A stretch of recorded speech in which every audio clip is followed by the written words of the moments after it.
Okay. I promised a second video showing more of the corruption in Beckley with the criminal system and everything else. This time we're going to focus on the harassment of my student Marlo Jordan and his brother Eric Harris. Now, I need to advise everyone watching. There's a certain little disposition in that case. See, the charges were dismissed against Marlo after I went to the prosecutor's office into the Beckley Police Department. Of course, the prosecutor's office and Beckley Police Department weren't aware that I was taping them. And, well, it gets really interesting, too, because I kind of cut them both in that little, what's the word I'm looking for? Yeah, criminality.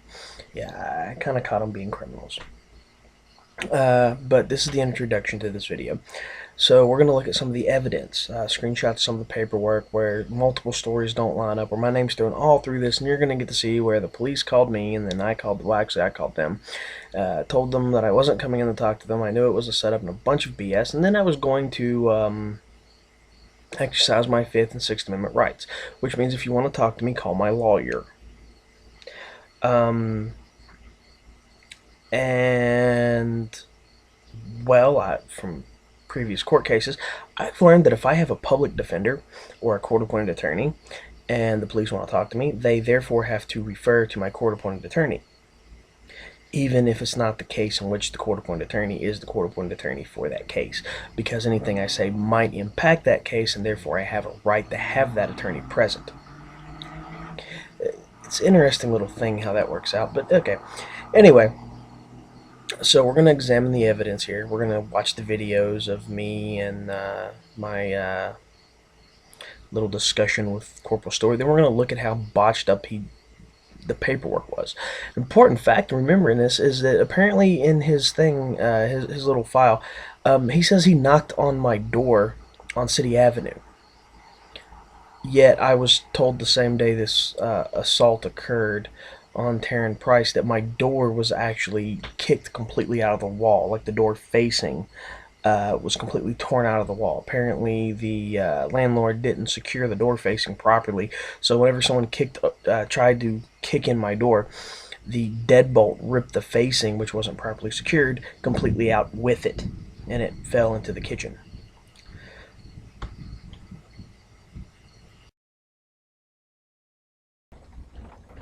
Okay, I'm going to call Corporal Stewart, who's investigating me for the, I guess, home invasion, ass-kicking, whatever, of Terrence Price.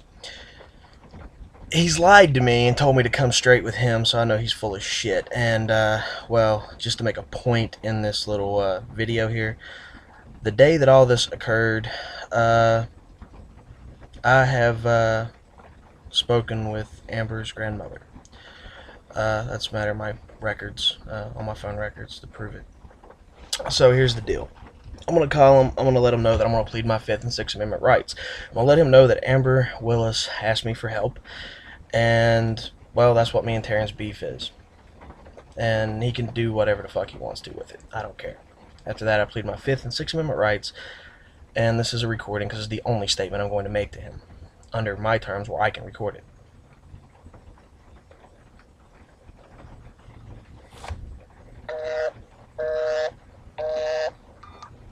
Appears to be busy. Let me call back.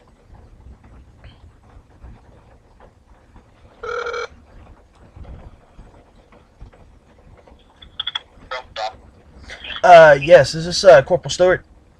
No, who's calling? I'll see if he's here. Ronald Collins. Who is it?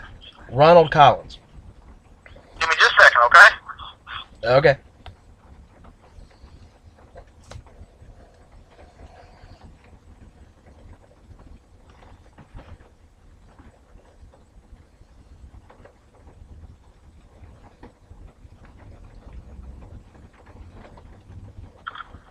Corporal Stewart.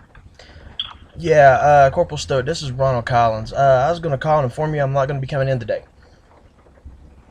Okay. When would you be able to make it up here? Well, here's the thing about it. I'm not going to come in. You told me to be straight with you, and you're not being straight with me. I know this whole thing is no, hold on. I know this is not about some car accident. This is about somebody kicking in Taryn's door and beating the crap out of him. I know about this because Amber's grandmother called me before you did and told me that someone did it and he was dropping my name to the police. I also know that you're just going to ask me information to get information from me to try to build a case against me.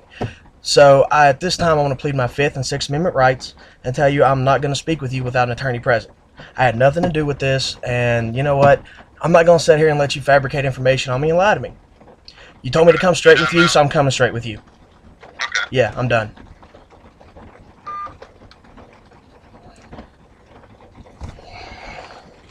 Thus, my statement. Alright. Hello? Yes. Speak just a minute ago, so I called you back. Okay.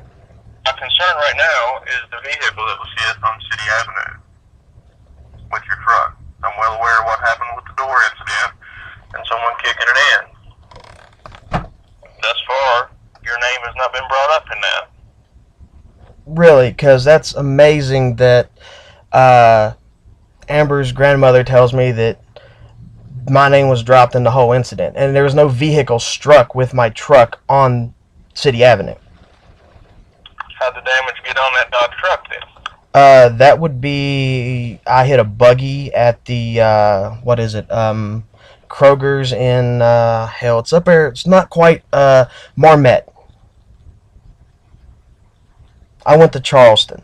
When I was coming back from Kroger's because I stopped to get me something to drink, I hit a buggy with the truck because I couldn't see the buggy sliding out because the truck was too big. That's why I switched to a smaller car. Okay. The reason I called you, the gentleman down on City Avenue told me that you were driving a silver truck and saw a vehicle get hit by that truck in the parking lot of the old apartments where you lived at. Okay. Who was these people, incidentally? One of the people living in the apartment. We were down there on a call, and we started talking to people, and one of the people we talked to said that he saw a silver truck just hit a car down there. Okay, would this car be black by any chance with North Carolina license plates on it? I don't have the report here with me, but I don't remember it being a black car. So. Well, here's the thing about it, because we have a certain group of people in that apartment building which is running around making false claims against other people in that apartment building for First Property Solutions. You can check with my neighbor Vern. I forget which building, which apartment he lives in, but it's upstairs. It's the door directly in front of you. They've called the police on him multiple times, made up lies about him knocking holes in the wall and everything else. I've already had to do a video of it for him to show that his apartment and everything else wasn't trash, because that's what First Property was claiming. Well, I find it somewhat strange about the door getting kicked in that you bring that up. I don't know how that information got to you. I told you Amber's grandmother informed me before you guys ever did that his door got kicked in. Somebody kicked the crap out of him, and he was dropping my name. I've already had incidents with this boy threatening to shoot me, dressing up all in black and everything else. We've had a few words across Facebook, and I've done everything I can to try to piss him off to come out of that house so that I could get my hands on him. Amber has asked me for help because he has threatened her family and everything else, and she doesn't feel she can go to the police because he will cut the brake lines or some other shit like he hollers all the time, and y'all won't do anything about it. There's a whole mess of stuff going on. And like I told you, as far as I'm concerned, I've never hit a car. There's no the damage done to the truck was done with a buggy. There's witnesses to that were there with me. All that stuff has been dealt with. And as far as I'm concerned, I find it amazing that, my neighbors are telling me cops are rolling up at fucking my new apartment at Hardgrove and coming to my apartment door and everything else after her grandmother tells me that, he dropped my name to the police because somebody kicked in his door. That boy has ripped off so many people, snitched on so many people, and is running around claiming to be a blood. So, I mean, dude, you have a long list of people. I'm just the most recent one. I can tell you right now, he did not say you kicked his door in and came in on it. Well, I have no idea. I'm telling you that straight up. He did not say Ron Collins kicked my door in and came in. Okay, I don't know, dude. Like I said, I don't know anything about it. As far as I'm concerned, the way I look at it, with the information she gave me, with the claims he made, and everything else, that this is supposed to be somehow connected to me because that's what Amber hollered at her grandmother, because that's what Taryn hollered at her. My whole standpoint on it is the only reason you're looking for information on the vehicle is to try to link me to whatever the fuck happened. And yeah, I lived on that apartment. Yes, I did have a silver truck to move my stuff out of that apartment. Yes, I was enjoying the silver truck because it had a nice radio system to it with the satellite and everything else. And yes, I have visited people in my old apartment building with that truck. Never hit a car, had nothing to do with that bullshit with Taryn. I'm sick and tired of him like making up shit or doing shit and trying to call the cops on me. This is just, I mean, in all seriousness, I'm bringing this up because I've already been told by other people, and I'm telling you exactly who told me. So at any point in time, you can check their phone records or mine and find out where they have called me. Anything other than that, dude, I really don't care. Like I said, I choose to exercise my 5th and 6th Amendment rights, which means I'm not going to talk to you without a lawyer. I'm not going to self-incriminate myself, which means this conversation is over. You're the one who called me back. That's a clear violation of my 5th and 6th Amendment rights. I've recorded both of these phone calls to make that point.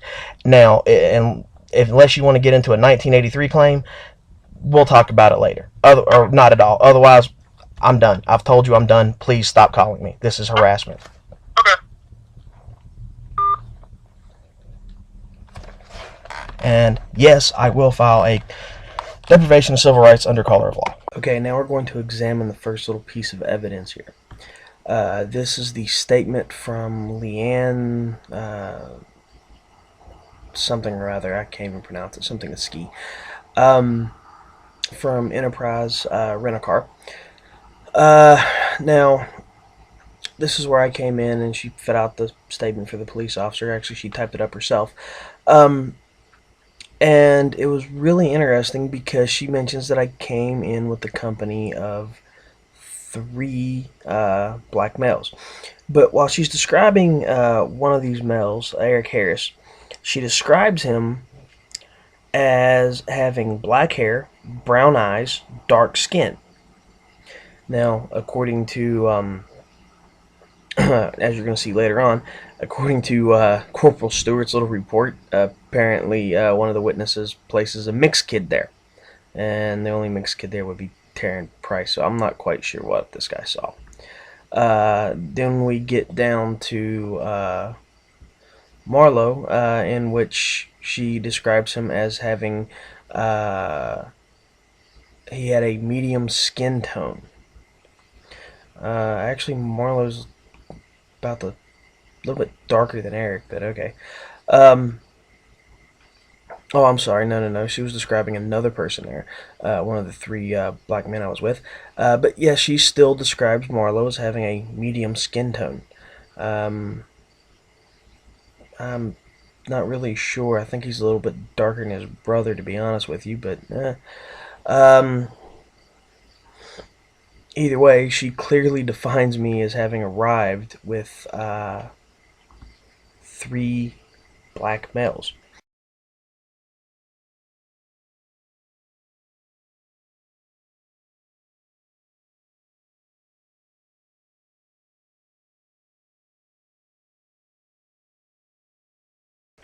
Okay, now we're going to look at the voluntary statement of Taryn's girlfriend, Amber. And she says, Eric Harris kicked in the door at my boyfriend's residence and assaulted Taryn Price the second time. They came the first time. They just asked to talk to Taryn. I told him he wasn't here. They came back, kicked in the door, and assaulted my boyfriend. That's all she says. In fact, we'll also take a look at Taryn's statement. I can barely read this, so you'll have to forgive me here. It says, Eric Harris kicked my door in and assaulted me. And something scribbled out, I guess he was trying to spell threatened. Threatened me that Ron Collins was going to call me out to fight in 24 hours. This would be the same time somebody kicked in my door. And I don't know why Eric was mentioned. I think it's because Taryn claims to be a blood. Eric also claims to be a blood. And I believe there's this thing with the Bloods that if somebody wants to fight you, you have to fight them. And me and Taryn had issues where he tried to kill me. So, twice. So, they decided to settle up the score and make us fight, which is probably why my door got kicked in. But on the video, you'll see that Corporal Stewart knew about that, but yet intentionally leaves it out of his police report.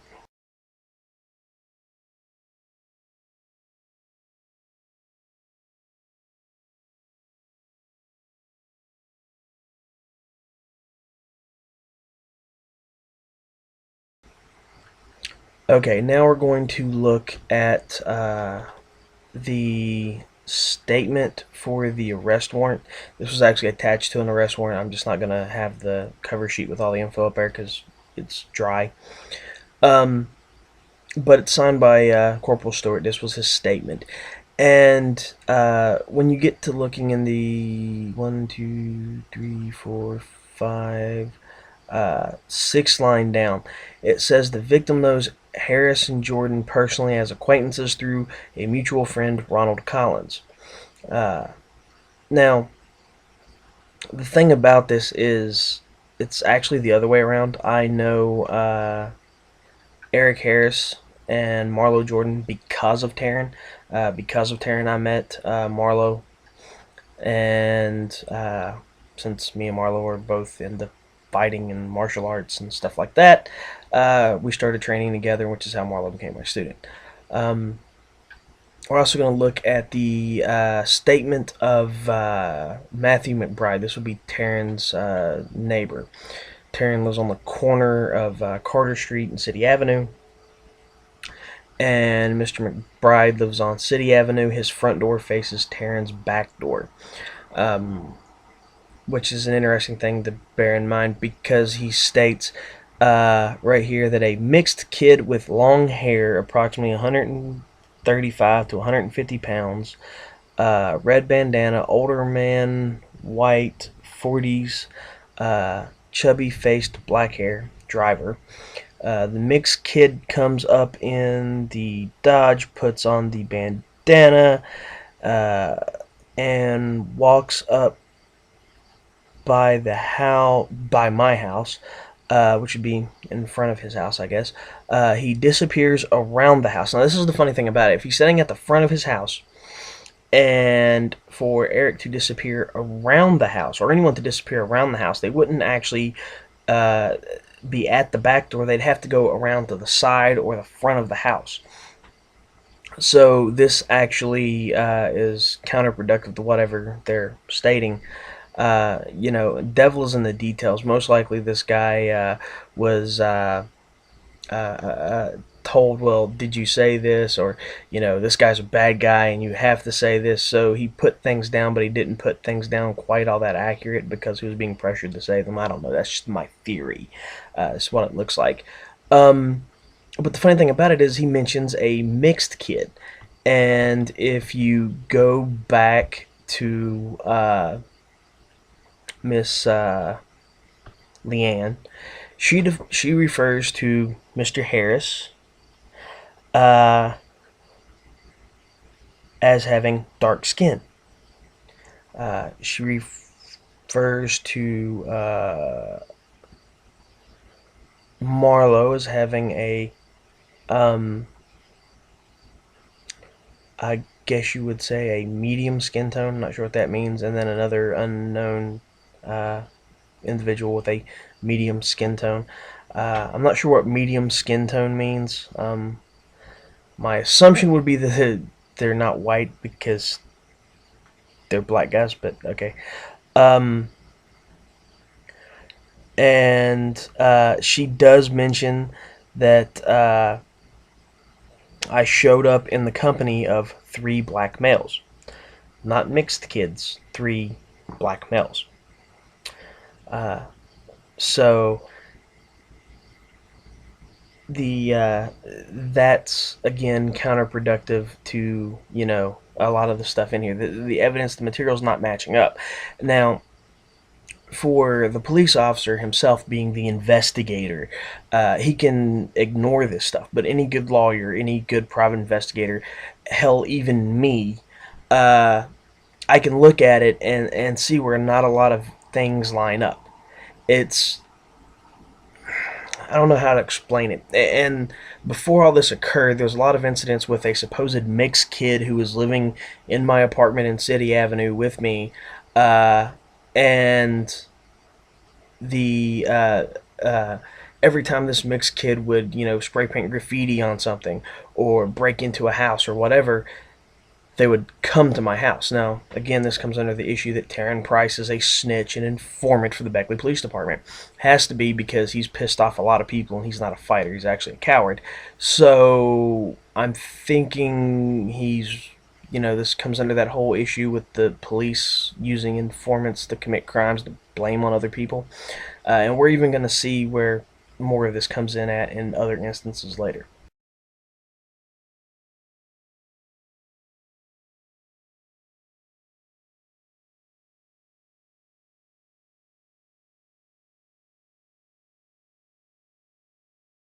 At more pages, some of the pages from the actual incident report.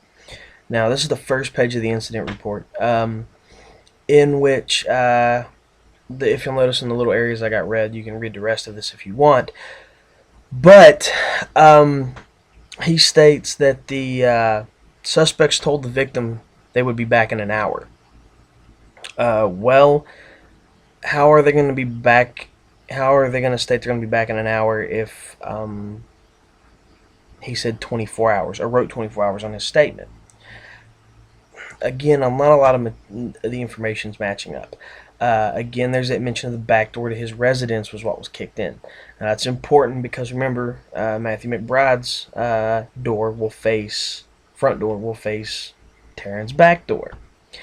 We get into here that, again, in the incident report, this is where he was talking to Leanne from Enterprise. He says that I was in the company of 3 black males. Okay, so how is it that during this whole report, everyone, including the victims, only either sees 1 white male and 1 black male, or 2 black males, except for Leanne at Enterprise, who seen me in the company of 3 black males? And bear in mind, when I dropped my keys off at my old apartment, I was in the company of 3 black males and my cousin Jack, which is also mentioned in the report as well, from Leanne. I dropped him off before I went up there because he didn't want to answer questions about me hitting the buggy.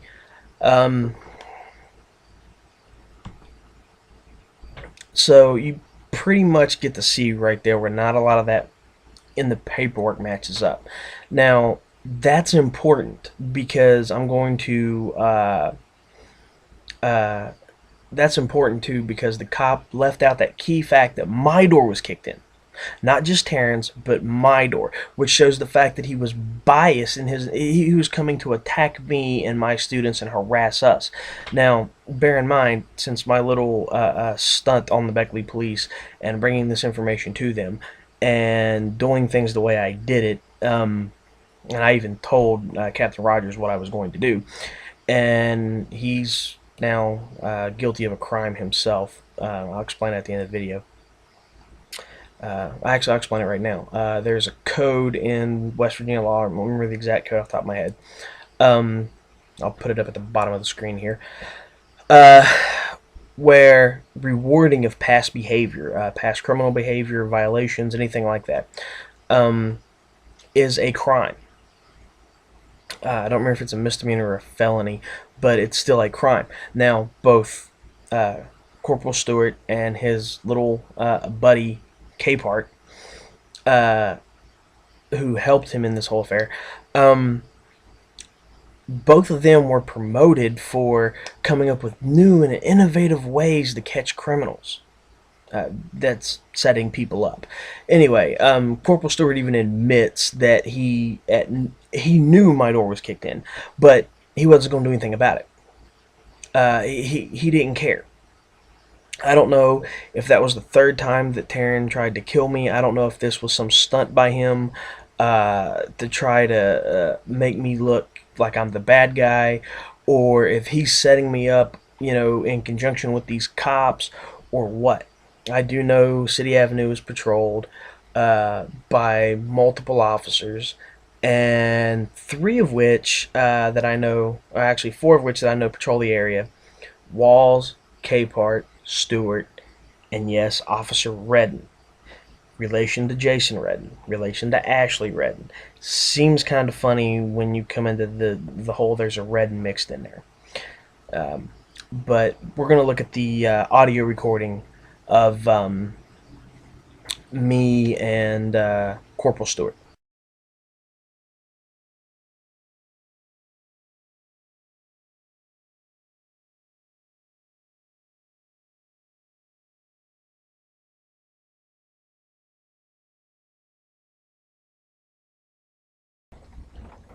Okay, I'm going to call Corporal Stewart, who's investigating me for the, I guess, home invasion, ass kicking, whatever of Terrence Price. He's lied to me and told me to come straight with him, so I know he's full of shit. And, well, just to make a point in this little video here, the day that all this occurred, I have spoken with Amber's grandmother. That's a matter of my records, on my phone records to prove it. So here's the deal. I'm going to call him. I'm going to let him know that I'm going to plead my Fifth and Sixth Amendment rights. I'm going to let him know that Amber Willis asked me for help. And, well, that's what me and Terrence beef is. And he can do whatever the fuck he wants to with it. I don't care. After that, I plead my Fifth and Sixth Amendment rights. And this is a recording because it's the only statement I'm going to make to him under my terms where I can record it.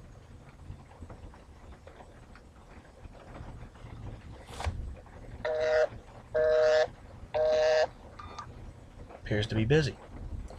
Let me call back.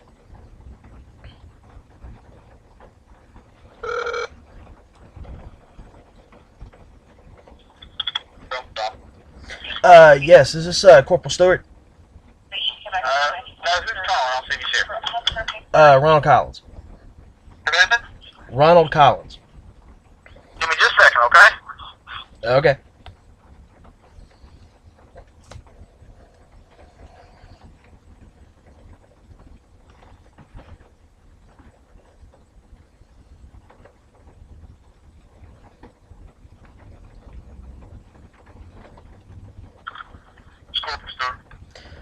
Yeah, Corporal Stewart, this is Ronald Collins. I was going to call and inform you I'm not going to be coming in today.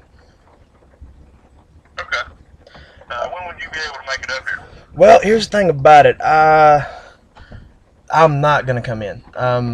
You told me to be straight with you, and you're not being straight with me. I know this whole thing is... No, hold on. I know this is not about some car accident. This is about somebody kicking in Taryn's door and beating the crap out of him. I know about this because Amber's grandmother called me before you did and told me that someone did it and he was dropping my name to the police. I also know that you're just going to ask me information to get information from me to try to build a case against me. So at this time, I'm going to plead my Fifth and Sixth Amendment rights and tell you I'm not going to speak with you without an attorney present. I had nothing to do with this, and you know what? I'm not going to sit here and let you fabricate information on me and lie to me. You told me to come straight with you, so I'm coming straight with you. Okay. Yeah, I'm done.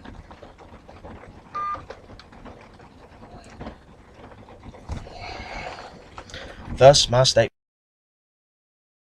Alright. Hello? Yes. Speak just a minute ago, so I called you back. Okay.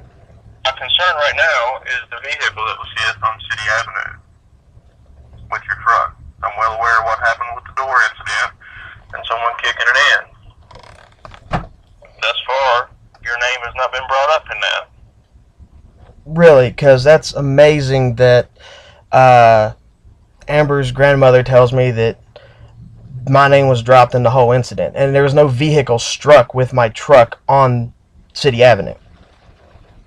How'd the damage get on that Dodge truck then? That would be, I hit a buggy at the, what is it, Kroger's in, hell, it's up there. It's not quite Marmette. I went to Charleston. When I was coming back from Kroger's because I stopped to get me something to drink, I hit a buggy with the truck because I couldn't see the buggy sliding out because the truck was too big. That's why I switched to a smaller car. Okay. The reason I called you, the gentleman down on City Avenue told me that you were driving a silver truck and saw a vehicle get hit by that truck in the parking lot of the old apartments where you lived at. Okay. Who was these people, incidentally? I'm one of the people who live in the apartment. We were down there on a call, and we started talking to people, and one of the people we talked to said that he saw a silver truck just hit a car down there. Okay, would this car be black, by any chance, with North Carolina license plates on it? I don't have the report here with me. I don't remember it being a black car. So. Well, here's the thing about it, because we have a certain group of people in that apartment building which is running around making false claims against other people in that apartment building for First Property Solutions. You can check with my neighbor Vern. I forget which building, which apartment he lives in, but it's upstairs. It's the door directly in front of you. They've called the police on him multiple times, made up lies about him knocking holes in the wall and everything else. I've already had to do a video of it for him to show that his apartment and everything else wasn't trash, because that's what First Property was claiming. Well, I find it somewhat strange about the door getting kicked in that you bring that up. I don't know how that information got to you. I told you Amber's grandmother informed me before you guys ever did that his door got kicked in. Somebody kicked the crap out of him, and he was dropping my name. I've already had incidents with this boy threatening to shoot me, dressing up all in black and everything else. We've had a few words across Facebook, and I've done everything I can to try to piss him off to come out of that house so that I could get my hands on him. Amber has asked me for help because he has threatened her family and everything else, and she doesn't feel she can go to the police because he will cut the brake lines or some other shit like he hollers all the time, and y'all won't do anything about it. There's a whole mess of stuff going on. And like I told you, as far as I'm concerned, I've never hit a car. There's no the damage done to the truck was done with a buggy. There's witnesses to that were there with me. All that stuff has been dealt with. And as far as I'm concerned, I find it amazing that, my neighbors are telling me cops are rolling up at fucking my new apartment at Hardgrove and coming to my apartment door and everything else after her grandmother tells me that, he dropped my name to the police because somebody kicked in his door. That boy has ripped off so many people, snitched on so many people, and is running around claiming to be a blood. So, I mean, dude, you have a long list of people. I'm just the most recent one. I can tell you right now, he did not say you kicked his door in and came in on it. Well, I have no idea. I'm telling you that straight up. He did not say Ron Collins kicked my door in and came in. Okay, I don't know, dude. Like I said, I don't know anything about it. As far as I'm concerned, the way I look at it with the information she gave me, with the claims he made and everything else, that this is supposed to be somehow connected to me because that's what Amber hollered at her grandmother, because that's what Taryn hollered at her. My whole standpoint on it is the only reason you're looking for information on the vehicle is to try to link me to whatever the fuck happened. And I lived on that apartment. Yes, I did have a silver truck to move my stuff out of that apartment. Yes, I was enjoying the silver truck because it had a nice radio system to it with the satellite and everything else. And yes, I have visited people in my old apartment building with that truck. Never hit a car, had nothing to do with that bullshit with Taryn. I'm sick and tired of him making up shit or doing shit and trying to call the cops on me. This is just, in all seriousness, I'm bringing this up because I've already been told by other people, and I'm telling you exactly who told me.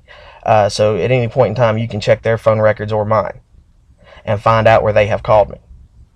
Anything other than that, dude, I really don't care. Like I said, I choose to exercise my 5th and 6th Amendment rights, which means I'm not going to talk to you without a lawyer. I'm not going to self-incriminate myself, which means this conversation is over. You're the one who called me back. That's a clear violation of my 5th and 6th Amendment rights. I've recorded both of these phone calls to make that point.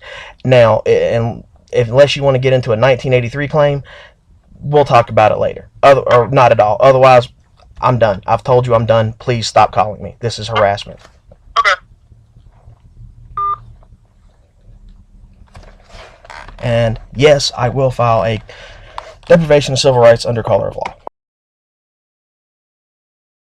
Who's got evidence who wants to give Kristen, police officers, using undercover people who commit crimes? Do you have an attorney? No, I do not. Are you charged with anything? No, I'm not. What? Have you been charged with anything in the past? In the past, yes. Yeah, because that name remembers. I'm the one that beat up Trooper Duckworth in the magistrate's office. You did what? I'm the one that beat the living crap out of State Trooper Duckworth in the magistrate's office when he grabbed me by the throat. Well, we're not an investigating agency. You'll need to call up an agency that's either... Well, I know that. Here's the thing about it. I'm going to... She's not the only person I'm going to with this evidence, but the evidence is still there. I still need to give it to her very specifically. Well, that's not going to happen. She's not an evidence taker. She doesn't take evidence. She's a prosecutor. What you need to do, we prosecute cases that are investigated by law enforcement. Okay, that's fine. And this also correlates to a case that you guys are currently prosecuting, because it's actually evidence in that case where the cops falsified evidence against the guy who got the car stolen from him and everything else. Okay, what you need to do is talk to that guy and find out who his attorney is, and you take that evidence to him. He has a copy of it as well. Okay. But since a great deal of this actually shows, because I got to make a trip down to the Beckley Police Department to see Chief Deeds as well. And Chief who? the Chief of the Beckley Police Department, Tim Deeds. Deans. I got to see him as well, since he's the one that's over top of it doing the investigation and everything else. Okay, that's what you need to do. But either way, I was wanting to give her a copy to, so have everything up on the speed. Like you said, she doesn't take evidence. I mean, there's nothing we can do with it until we get a police investigation and report. Well, see, that's going to be the problem, because I can't guarantee the cops are going to investigate. So I'm trying to get the information to her because, basically, she might not be an investigating agency, but what I'm hoping for, or what I'm thinking here, is that if, you know what, I'll tell you what, can you just put this on her desk? Because some of this is what you would consider, I guess in legal terms, exculpatory evidence in a certain situation, and some of it does play back because it does show where officers have conspired, tried to falsify evidence and everything else. And it applies to the court case.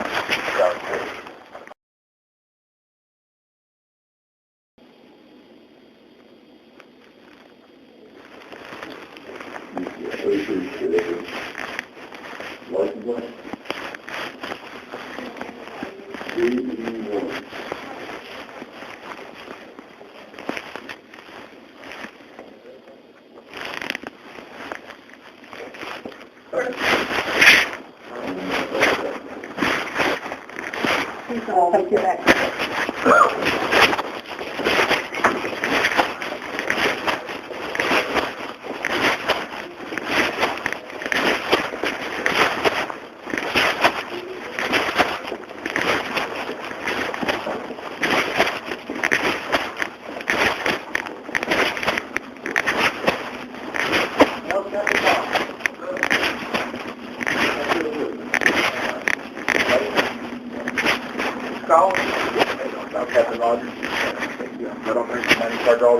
Road patrol, they kind of briefly, she briefly told me that you had a situation where you said some officers were, I guess, leaking some information to inform. No. Well, this started off with the Sheriff's Department, so I have to go to the Sheriff's Department after I see you. But I brought the same little packet of information to Kristen Kelly. The reason I did so is because, and there's a thing in here that's about her situation. There's also a video in there that supports a lot of the stuff that I said. Now, are you going to leave this for us? Yes, the chief is out today, that's why they referred me to you, but I'll make sure we'll go. Okay, well, very specifically, it involves 3 patrolmen and potentially 1 detective. Here, in this department? Yes, sir. Okay. And what is the malfeasance that basically just fabricating evidence. false arrest under the guise of fabricating evidence. I took it to the prosecutor's office because a lot of stuff I point out into there that I point out in my whole little piece of paper there for you. A lot of that's it's basically the tip of the iceberg. I have a lot more video and a lot of other stuff, but it's very, like I said, it's very much the tip of the iceberg. Before the situation began and my friends became arrested, one of them had his car stolen from by a guy named John Frank. He forged his name on the title and everything else. It shouldn't be too hard for anyone to just go to the DMV, look up the records, see his signature, the other signature, and see if it matches. You know, well, that's on there. Well, that came into a whole situation where they wouldn't really do anything, and then I started getting phone calls from a, I don't remember his range, he's a patrolman, state party. Getting calls from him, and then there's a, what kind of call? What was he calling? He was calling me about some graffiti stuff. People kept saying people in my apartment, people in my apartment, people in my apartment, and it wasn't people in my apartment. People who were stabbing wasn't the people who were usually visiting me in my apartment or anything like that. What's your address? Right now it's 222 Hardgrove Street, apartment 608. Is this the same apartment you were in? No, the one I was at was on City Avenue. I was having issues with the guy up the street because his girlfriend was a friend of mine, and he was beating on her, threatening to kill her family and everything else. What was your apartment number on Hardgrove Street? Number 8, did you say? No, I think it was 4. 222 Hardgrove Street, number 4? 608. Oh, 608. Yeah, I thought I had 608. Yeah. But that erupted into a whole situation between me and him. The recordings on here, more specifically, the video of Corporal Stewart, I filmed that off of a webcam on a laptop. It has the number that has been used to call me continuously from Kmart's phone.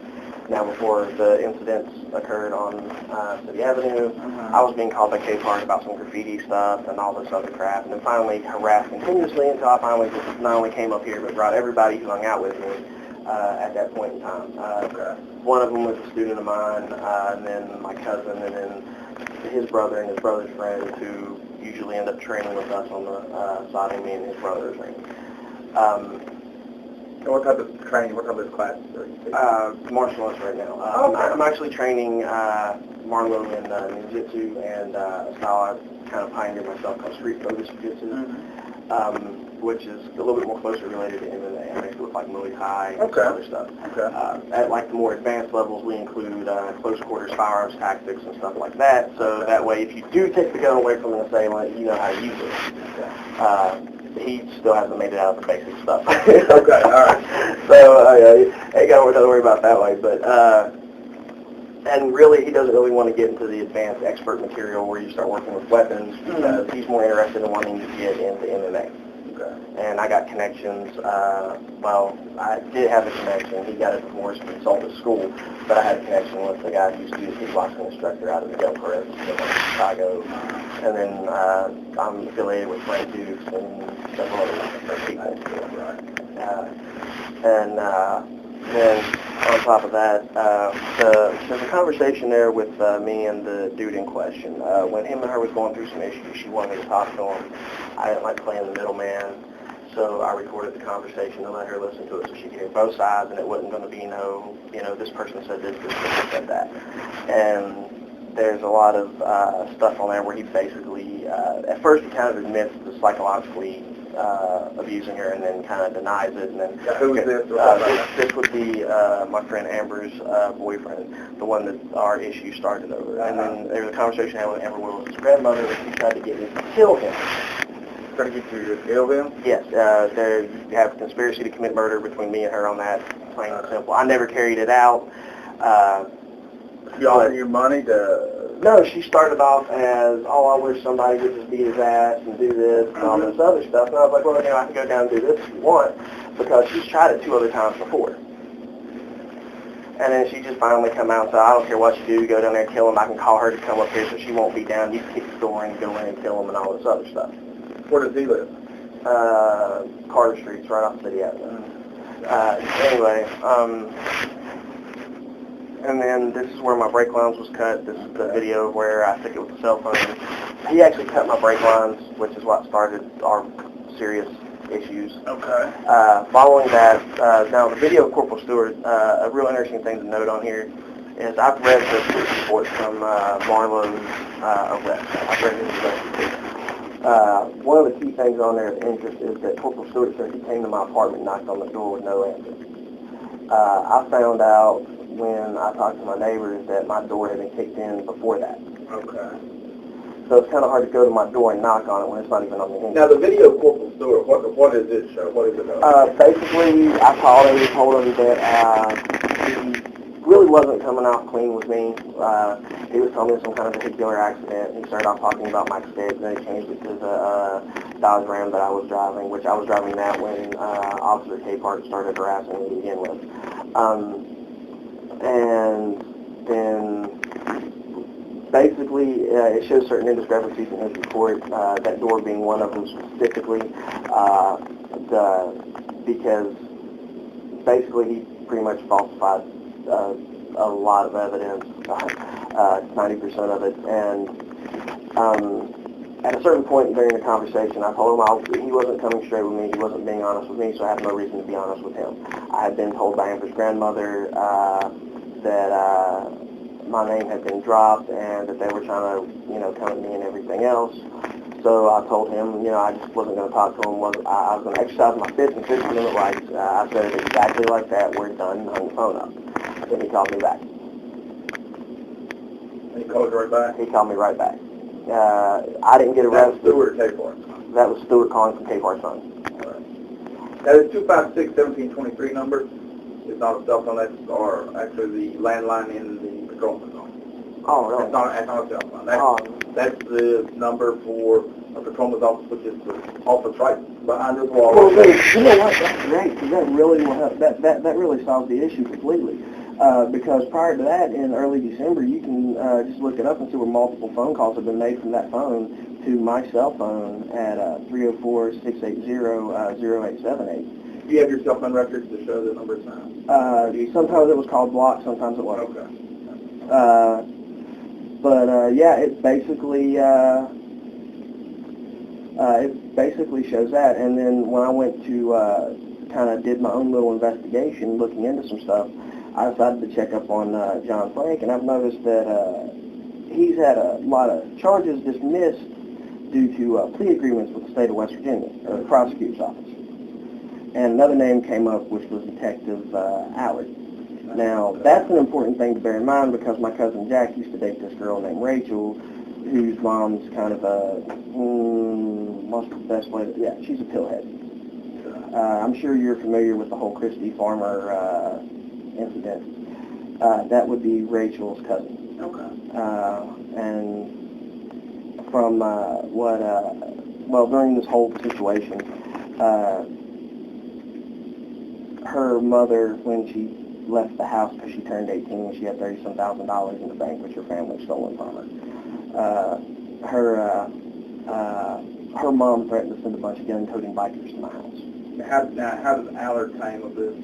Apparently, according to Tammy Violet and Robert Townsend, that Detective Violet is their good buddy. He'll cover up for them, and he'll do whatever they want, and he'll get people to attack them, and yada, yada, yada. Robert Townsend and who?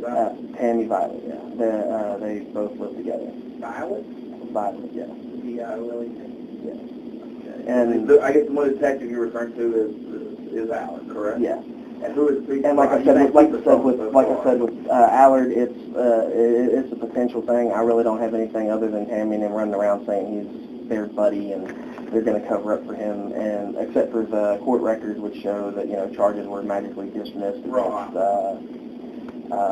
John Frank, and the arresting officer was Allard. But who's their patrol officer? Stewart Capehart and Walls, and my only issue with Walls is that he didn't investigate the brake lines being cut. Wall, W-A-L-L or W-A-U-G-H? I'm not sure. I think it's W-A-L-L. He's a day shift guy. It would have been during the morning. It would have been at night. He's on the video. Like I said, I included the video of the brake lines when I was up there talking to the guy at the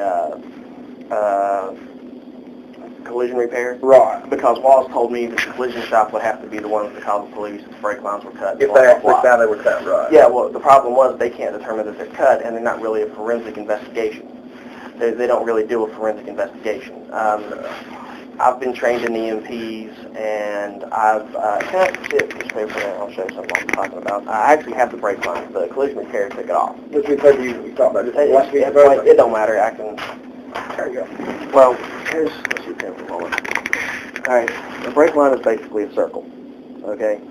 Now, and I do have the brake lines. I've taken pictures of the brake lines and everything else. You'll also mention me talking about it on the brake lines here. Okay. I mentioned this, the walls and everything else, but apparently nothing gets done, and I've heard from other people that Karen is basically an informant to the police and everything else. So, Which Taryn? Karen Price. T-E-R-Y-N. Okay, I see your name right here. Okay. Anyway, the damage to the brake line was basically this area here was completely cut through, and this right here was basically frayed. And the bad part to it is that kind of matches a shearing action of like scissors. And I know Karen uses 10 steps to cut the brake lines when he's adjusting the brakes on his dirt bike. And in fact, me and him was discussing the situation before all this happened, and I mentioned that on there. I don't know if I mentioned that on there, but he very pointedly said something about somebody cutting the brake lines, and originally said it was for some kind of story, and then let it slip that some dude wanted to beat his ass and he was going to go and cut the guy's brake lines, but that was after. So he's notorious for cutting brake lines? He's burned down a house when he was a juvenile. He runs around claiming he's a blood, which I have known him to have gang affiliations. I have two people who are witnesses to him threatening to kill Amber's grandmother, her step-grandfather, and her sister.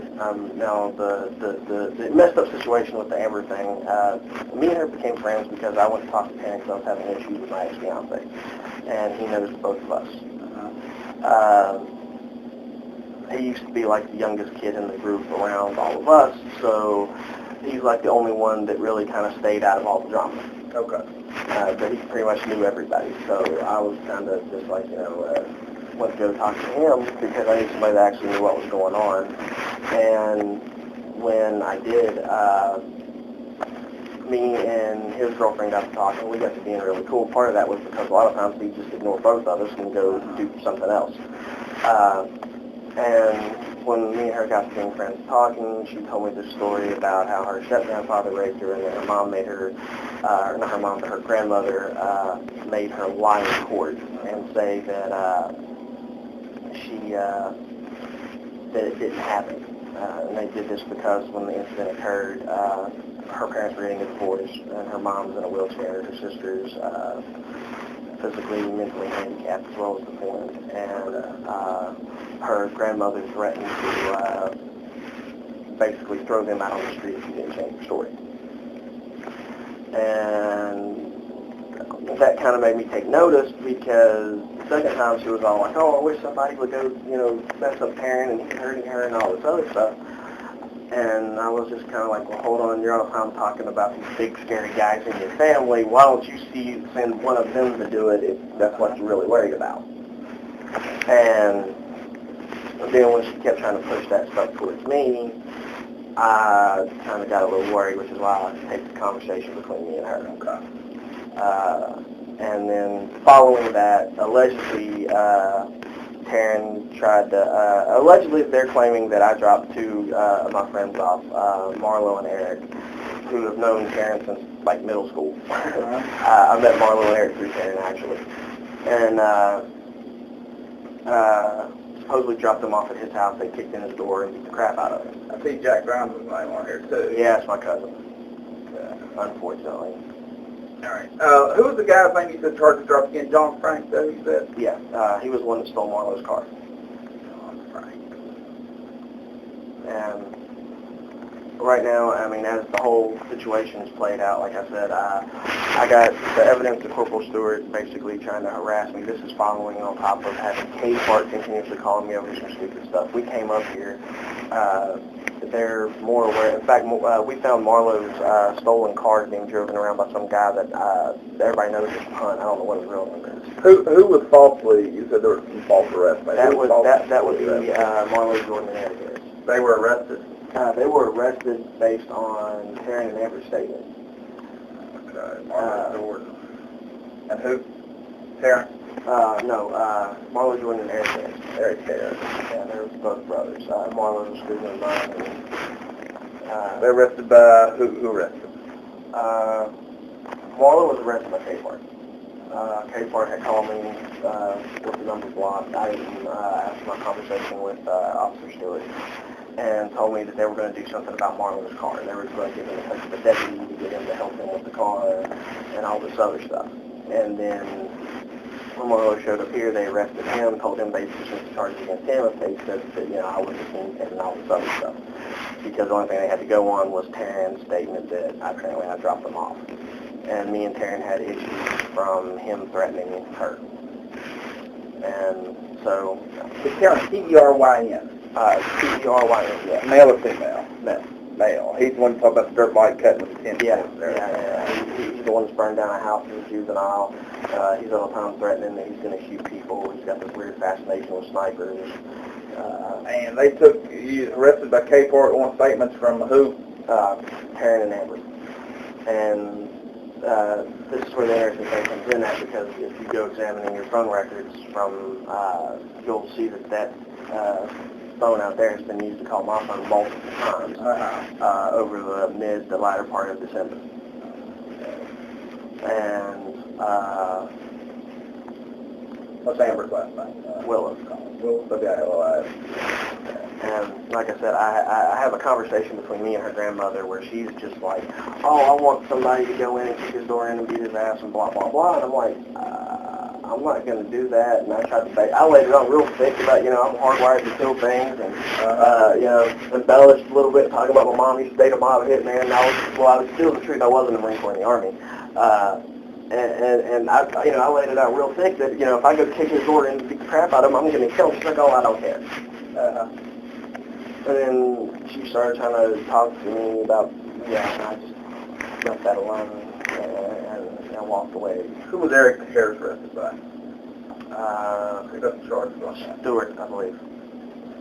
Same statements by Taryn and Amber? Same statements by Taryn and Amber. And a lot of, for example, one of the reports made by Officer Stewart, and I'm waiting to get a copy of my phone records. All right. The approximate times on it are completely incorrect and do not match my phone records. Because the times that he gives for the statement, which isn't signed, just typed up on a sheet of paper and credited to this Lewinsky girl. I don't know what her, I can't pronounce her last name. It's not mentioned on that. I didn't see that until a couple days ago. But according to that statement, which again was all typed up and everything else by Corporal Stewart, and it doesn't have any signature to it or anything. According to that, or it was either Stewart or K-Part, whichever.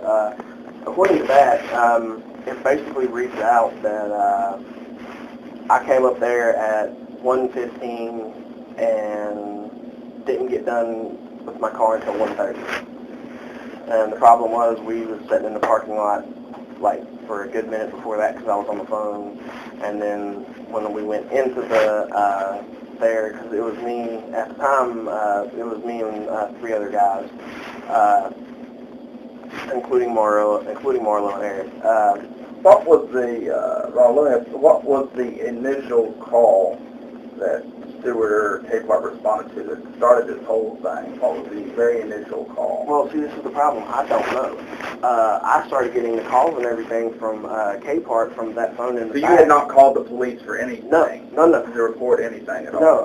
I had been, like I said, I had originally been getting calls from K-Part coming from that phone in the back office, where allegations were made against you by, did they tell you whom? Well, no, they wouldn't tell me who made allegations. Supposedly it wasn't against me, it was against people in my apartment. It's been Marlowe and Eric. At the time, no. Marlo and Eric would come by and visit me, but they weren't like living in my apartment. There was nobody living in my apartment but me. I had a lot of people who come by to visit because I got a big TV and all kinds of fun little toys and stuff. And a lot of the people I was around were coming to me because they were training me in martial arts and stuff. Because I was going to have a school set up, but a lot of chaos came out of it. I was going to get the building underneath that little spot down there where Acme Bonding used to have, where Acme Bonding used to have their place set up until the other building caught on fire. Right. So that kind of put me out, and then the few people who really wanted to learn are like, well, we don't really need the school, just go ahead and teach us, and that's how I ended up working with like Marlo and a few other people. But the original complaints they were investigating was the original graffiti? Allegedly, graffiti on the train tunnel. Okay. And the description he gave for that was, well, pretty much half-assed. We came up here, he told me it was some mixed kid with long hair. Okay, and then when they filled out the police report, again, they were describing Eric Harris as a mixed kid with long hair. One, he's not mixed, two, he doesn't have long hair. He's like medium dark complected. You know, he'd be darker if he didn't sit inside and play video games all day, but he's not light enough to be considered mixed. Yeah. Like I said, there's a lot of little indiscrepancies in this, and you have to bear in mind I have some investigative training, primarily from the fact that I've worked with, I work with guys who are connected to intelligence services and stuff like that. I won't go into any details, but yeah. You're saying Marlo and they pretty much used Marlo and Eric fabricating some arrests to try to they arrested them and told them they was going to dismiss the charges against them if they would say that I did it. And what were you supposed to do? That's what I'm trying to get at. Supposedly, I was supposed to begin like some kind of kingpin organizing some whole little scheme for them to go in and beat the crap out of me. And like I said, that's where the indiscrepancies come in at, especially with Stewart saying he came to my apartment on City Avenue and knocked on my door. From my understanding, from talking to my neighbors after the initial phone call and stuff, because I went asking around and I did record some of those conversations on my cell phone, my door had been kicked in prior to that. Correct. Prior to that, when he showed up, my door was already off the hinges. Where was Corporal Stewart? How did you get video on Corporal Stewart? Cell phone or surveillance camera or what is it? Laptop. Just laptop. He called my cell phone. I had my laptop with me and turned the phone on. Well, actually, I called him.